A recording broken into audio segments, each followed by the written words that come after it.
Aquarius workshop, Claim Your Birthright. I start with a quote from Pathwork Lecture 194, with the title, Meditation, Its Laws and Various Approaches. And the quote is as follows. When you fulfill the law of truth and love, of honesty and openness, when you remove the defense and face the lower self, when you are willing to change, then you will feel that it is your birthright to experience the intrinsic nature of the universe, absolute abundance. End of quote from Pathwork Lecture 194. The Aquariusman knows that bliss is his birthright, and that being happy is independent of personal circumstances or outer situations.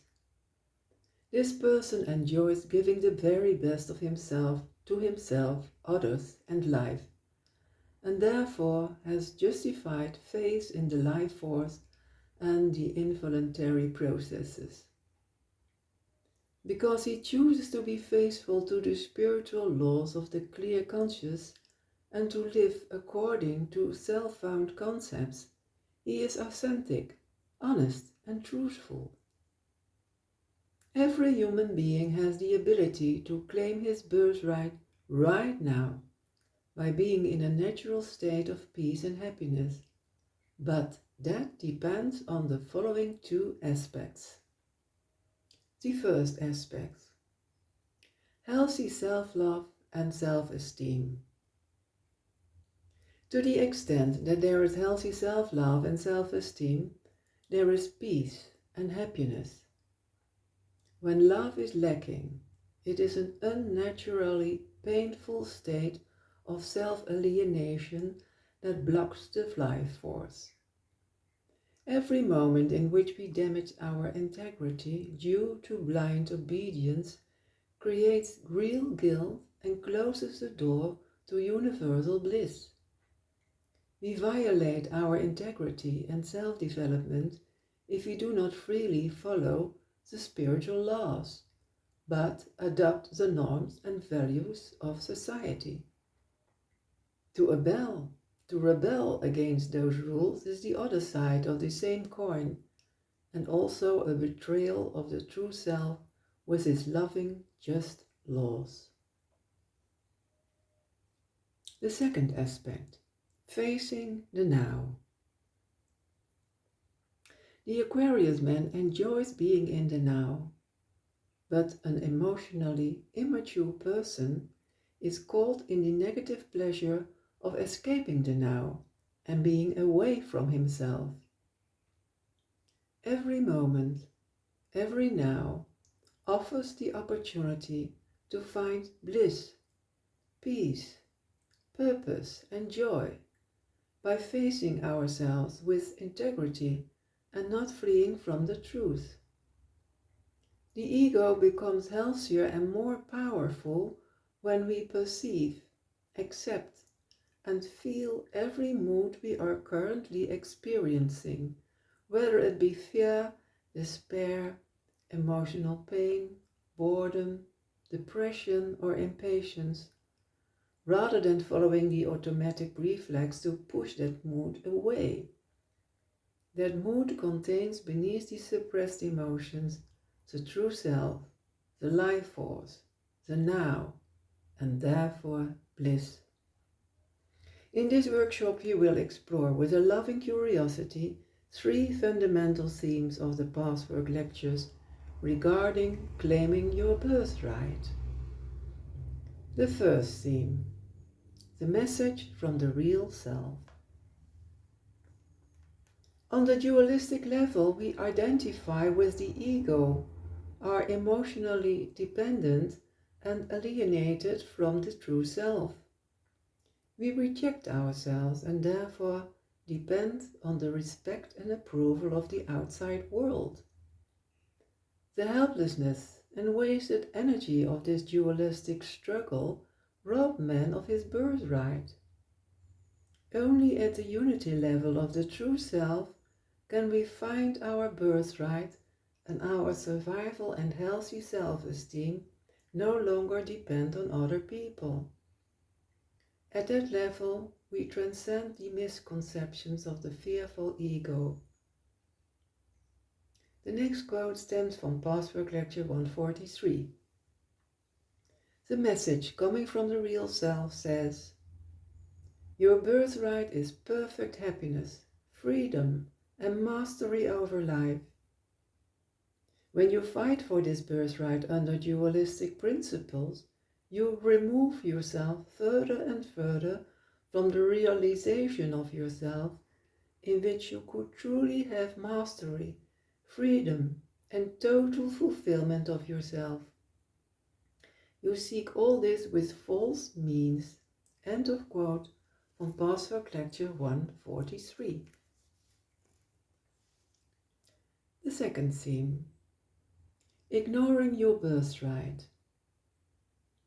It takes courage to follow the individual life plan that we carry with us from birth, to respond to the call of the true self, to move in a certain direction and to claim our birthright. If we ignore that inner call of the true self, we suppress creative and righteous desires and are restless. We block the spiritual unfoldment of ourselves. It takes courage to follow the call of the true self, because the outside world can react negatively to this decision and make us doubt. By making contact with the true self, we can feel whether the way we live now is exactly what our soul needs for maximum growth and self-development. The next quote stems from Pathwork Lecture 164. The more man ignores his birthright to be happy and overlooks the messages of his spirit that wants to set him into the direction of living according to these basic rights, the more he wants to cheat and get by with giving nothing. In fact, it is a logical connection. The more a human being believes he must sacrifice his fundamental happiness because to do this is right, good, or mature, the more he becomes deprived, with the inevitable further result of secret destructiveness, ruthless selfishness, somewhere underground, as far as emotional inclinations are concerned. End of quote from Pathwork Lecture 164. The third and last theme. Change is your birthright. In reality, life is infinite because life cannot cease to exist. The essence of life is constant change. There is constant change going on, even in the temporarily frozen consciousness of our immature aspects. Therefore, it is certainly possible to reactivate the frozen forces in the neurotic childish aspect. Only the conscious ego, through self-examination and the help of the true self, can talk to and teach the ignorant inner child. This causes the blocked energy and weakened consciousness to move, change, and awaken again. This melts the frozen energy consciousness, making it able to unite with the life force of universal consciousness. The last quote stems from Pathwork Lecture 201. I do not want to stay in this position. There are powers within me that make it possible for me to change and feel good and secure about the change. I do deserve it. This change is my birthright. I claim this birthright. I can subsist on good feelings. I can sustain them. I can endure them just as I can endure pain or disappointment. I now decide to no longer believe in the fallacy that either pain or good feelings cannot be borne by me. If there are any areas within me where I still battle and defend against either the painful or the love feelings, the giving and the receiving of love, the power in me can make me conscious of it and can help me lift myself out of the groove that has been set by the force field of this attitude and bring a new force field into being. I pray for the power, the belief, the faith, and the volition to be totally committed to living my life in a good, in a deeply feeling, in an honest way. End of quote from Pathwork Lecture 201. I wish you peace and all the best. Thank you.